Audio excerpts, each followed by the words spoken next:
Oh boy. Let me start by describing my own faith story. My faith is a story really of Bible and church. It's certainly a story of Bible. The Bible was how I came to Jesus.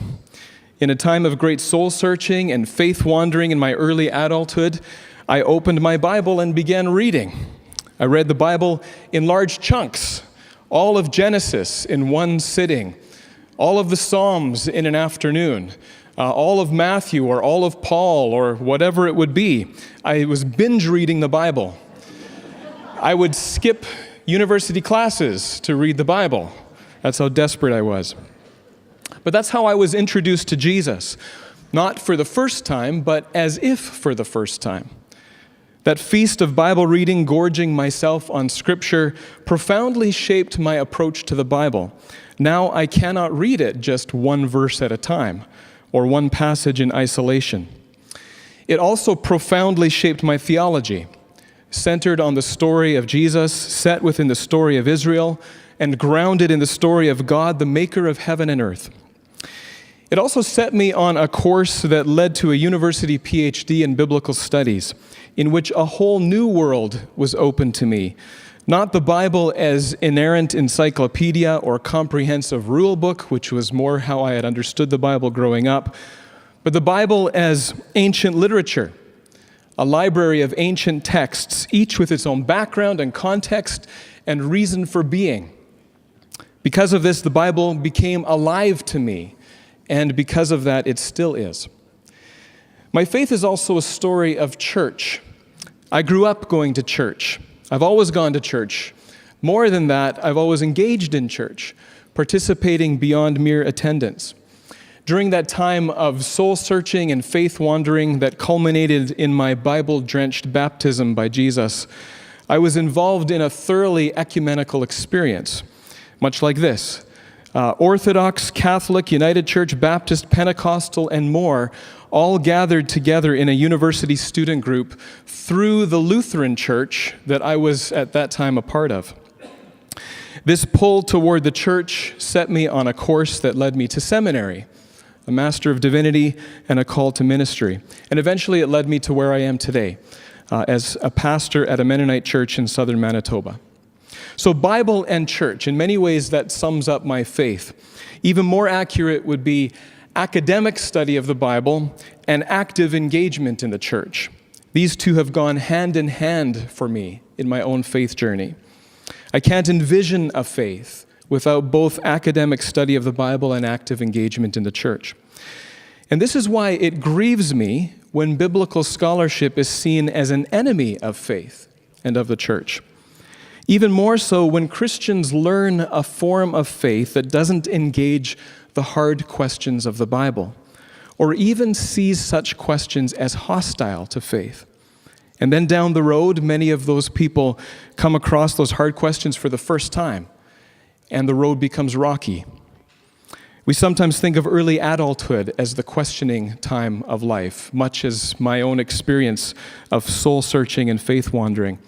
But I have to say that in my pastoral ministry, I have seen just as many soul-searching and faith-wandering seniors in my office as a pastor as I had undergrad students in my office as a professor, because they learned a faith that did not equip them to handle the questions about Bible and theology that they were encountering. Well, I want to suggest that as clergy, we are in a unique position to bridge that gap that so often exists between the work of scholars and the lives of laity. And of course, this bridging needs to happen both ways.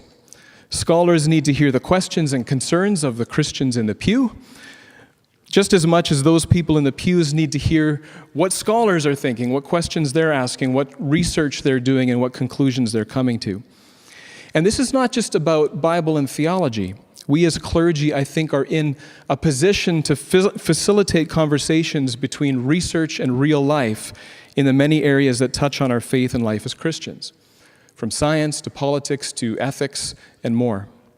But it is this particular bridge between academy and pew where my heart lies, helping lay people understand and appreciate the work of biblical scholarship, not as destructive to faith, but as integrated into faith, creating a more resilient faith. So I think of people like Tracy, who couldn't reconcile evolution and an old earth with Genesis 1, until she learned about the way Genesis 1 works as an ancient Near Eastern creation myth, focusing not on the when and the how, but the deeper who and why questions of human existence.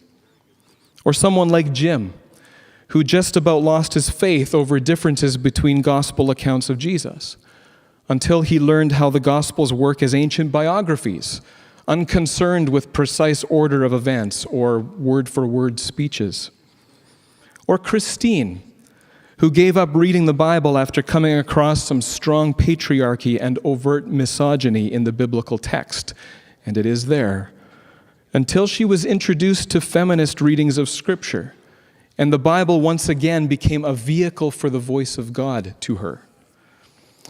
Well, how do I go about doing this? How do I pastor between academy and pew in these ways? The short answer is any way I can, every time I can. So as much as possible in all of my preaching and teaching, I look to open up these kinds of ideas to the extent that I think people can handle them. But here are a few specific ways that I've done this at Morden Mennonite Church. An informal discussion group that we call Coffee Talk, where the goal is to learn how to have conversations about controversial topics, learning together in love. So we always start with some specific ground rules about how do we actually engage in controversial topics together and discussions together. A weekday morning drop-in Bible study, or DIBS if you get the acronym, where people bring their questions about the Bible, everything from the very simple even to the sacrilegious, and we talk honestly together about them. Or seminars on particular topics, from the more controversially titled, "Was Jesus Married?", which was my way of getting them in the door. But it was really a way of getting into questions about Jesus and history, to the more mundane, the Gospel of Mark, reading Mark as an ancient biography. Well, I wonder, what is your story of faith at the intersection of Bible and church? How do you pastor between academy and pew? Thank you.